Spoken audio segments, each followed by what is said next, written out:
Hey everyone, Dave here again. Today I wanted to do something a little bit different. So this is actually a video response to a video by the channel Chalice and Chains. I'll be sure to include a link to the video in the description below. But basically it was him discussing the idea of people believing that their way of gaming is what's best and trying to push that on everyone. And I think the name of the video, I don't have it handy with me here, but I think the name of the video was Your Way of Gaming Isn't Better. So the basic kind of premise behind it is the idea that people saying that, oh, you only like, one version or one role-playing game. So you're limiting yourself and you really should be playing this, and this. Because you're going to get better experiences doing this, and this. And it's something that I've come across myself, actually, over the course of having this channel. For me, for example, there was a while back where somebody had asked me if I'd played particular versions of role-playing games. I think it was like the Fate system, or there were some other ones that were thrown in there. And my answer was, no, I prefer Dungeons & Dragons. That's the game that I love, and that's the one that I'm going to stick with. And it was basically like this, questionnaire of like, well, why do you only want to play this, this version of the game, this system is so much better than the D&D system, and you really should play it because, it's better than Dungeons & Dragons. And it just kind of went on and on to the point where I decided to stop basically responding to it, because obviously I wasn't going to go anywhere and make any headway with this individual.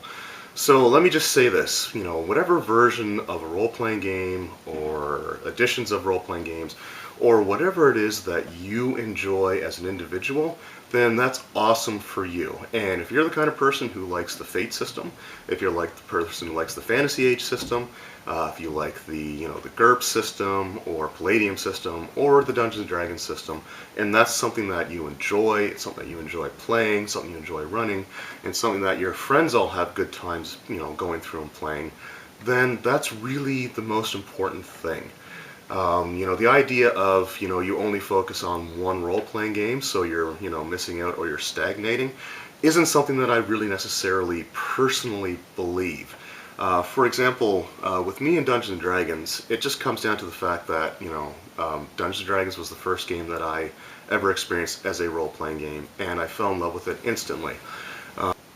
So I've never had a lot of money. I've never had the ability to buy all kinds of different things. I mean, I know that, it may look like I've got a pretty decent assortment of, role-playing books, stuff like that, which is true, I guess, but the fact of the matter is that most of these books were things that I had bought individually as they released. So there are very few times where I would go back and actually buy huge chunks of books. For me, the Dungeons & Dragons game has always worked. I've never felt like what I wanted out of a role-playing game wasn't represented in Dungeons & Dragons. I love, the high fantasy, I love the archetypes with the classes, the races, and, the system in general just really works well for me, so I thoroughly enjoy it, and in my opinion, there's really no reason for me to really necessarily deviate beyond that. And when it comes to the financial side of things, I would rather focus on one game that I know I'm going to love than spending extra money on something that I'm not sure of. So again, am I missing out? I'm not playing different types of systems, but I don't feel like I'm missing anything in my life because of that. Is the Fate system good? Probably. Depends on what you're kind of interested in, what you're looking for. Would I possibly enjoy playing it? There's a very good strong chance that, yeah, I might have fun playing that system. But it's not something that I feel like I need to go out and rush out to do.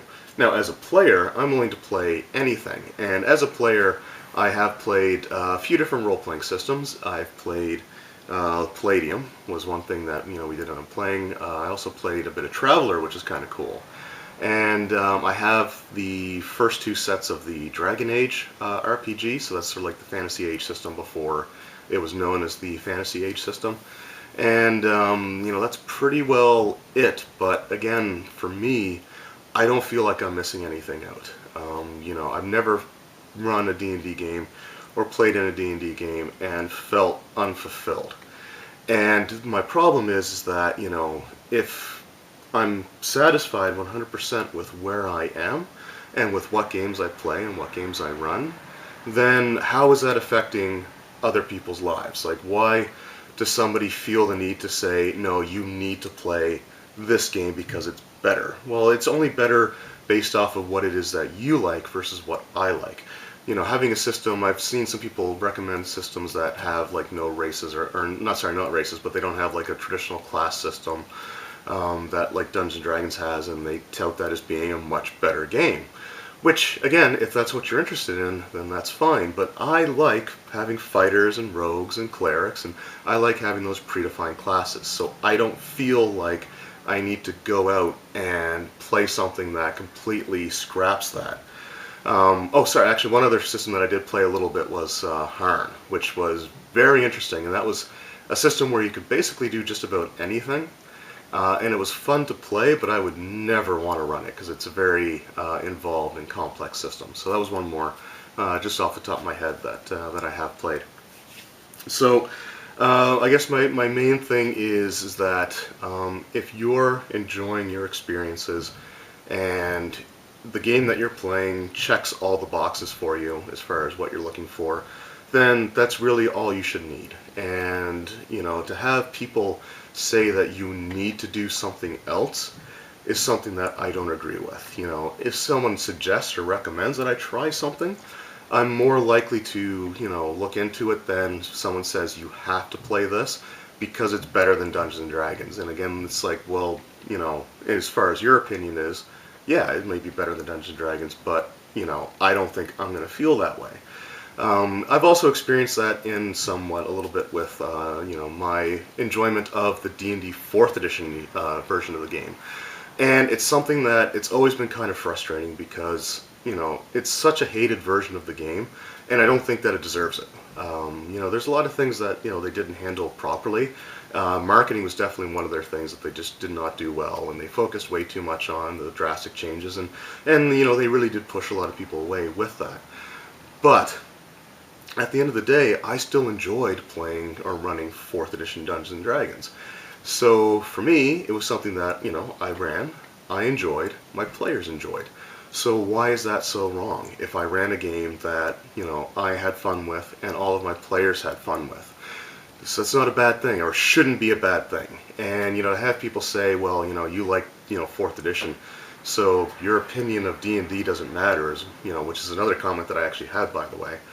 It's just another one of those things that just feels, kind of ignorant and childish to me.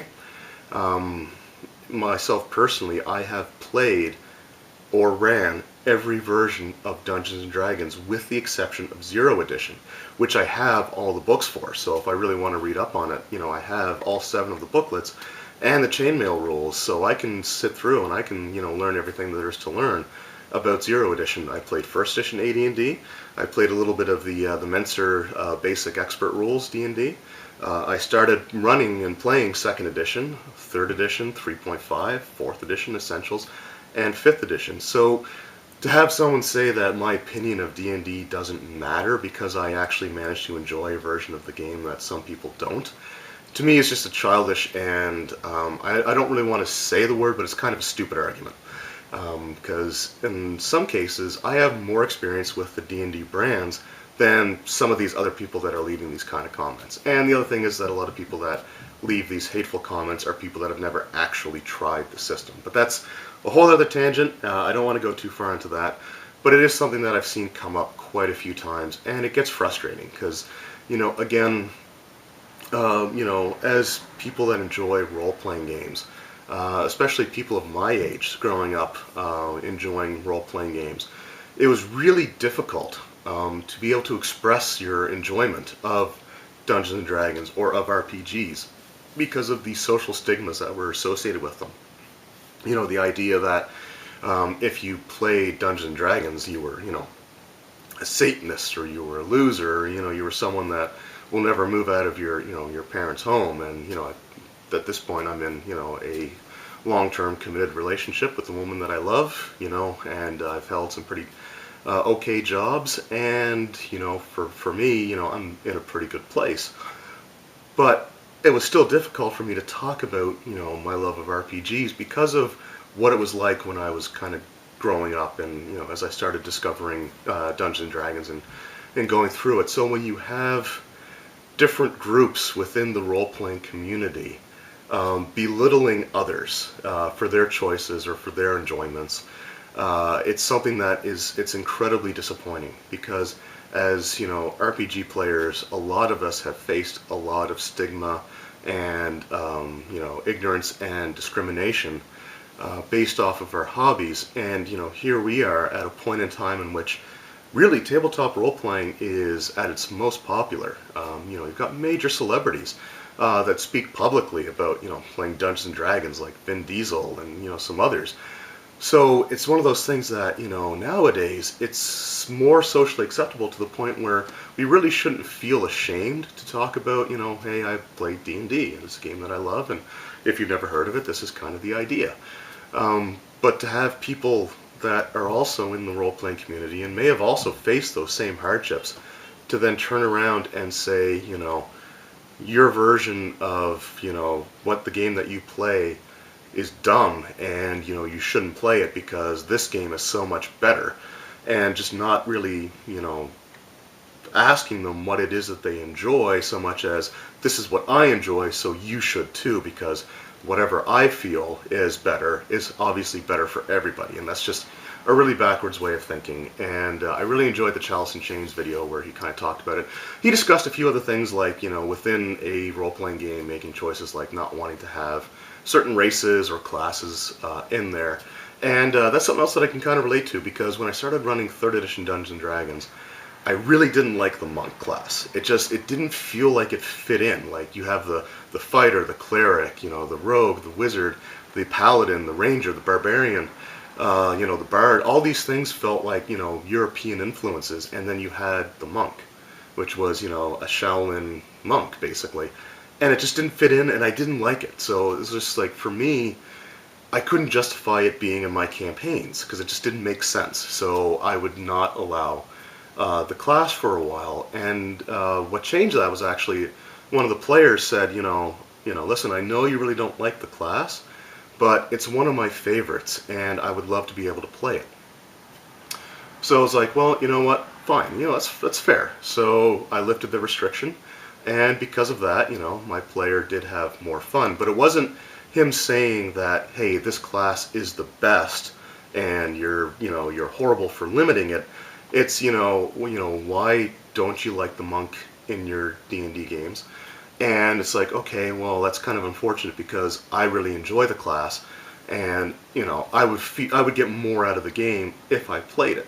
And, like, that's the difference between healthy discussion and, really just kind of bringing it down so that both people can just, discuss things casually and maybe, be able to really start to see things from other people's points of views, and having the confrontational stance that, hey, I like, Fate, Fate Core, the core system, whatever it's called, so you should too. And if you don't, it means that you don't like real role-playing games. So that's, I guess, basically just what I want to kind of say about that. And let me know in the comments below, how you guys feel about this sort of thing. Have you encountered these situations where you felt like you've had to defend the game that you love from somebody that has no interest in playing it anyway? Or, situations where maybe, you've had a stance on something and talked to somebody about it and was able to turn things around like I did with the monks. So let me know what you guys think in the comments below. Also, be sure to check out the original video by Chalice and Chains. This was a great, idea and a great subject. So, when I saw it, it's like, I don't do video responses very often, but I felt that this was one of the ones that I really wanted to discuss and really wanted to kind of, get off my chest and, just kind of get my thoughts out there because, again, so many of us for so long had to face, derision and ridicule for what we love, that you shouldn't have to experience the same thing from other people in the same overall hobby that we are. So, at the end of the day, my suggestion is, if you like a system and you know somebody that hasn't played it, instead of saying you have to play this because it's better, just say, hey, I really like this system, and I'm looking to run a game. Would you like to play? And this is why I like this system. And maybe if you'll enjoy it, right? So something like that I think is just a lot healthier. Anyway, thank you guys very much for watching. Let me know what your thoughts are, and if anybody's watching this that also has their own YouTube channel, please feel free to do your own responses instead of just comments. Like, put a video out there with your guys' opinion on the subject, because I think it's something that needs to be discussed, and it's something that I think we need to really start bringing people together with role-playing instead of just, again, continuously creating factions or schisms with people. We're all enjoying RPGs regardless of what the settings are or what the genre is, so we should all just be able to sit down, enjoy our hobbies, and just have fun talking to each other about them. So thank you guys very much for watching. I hope you enjoyed, and we'll see you next time.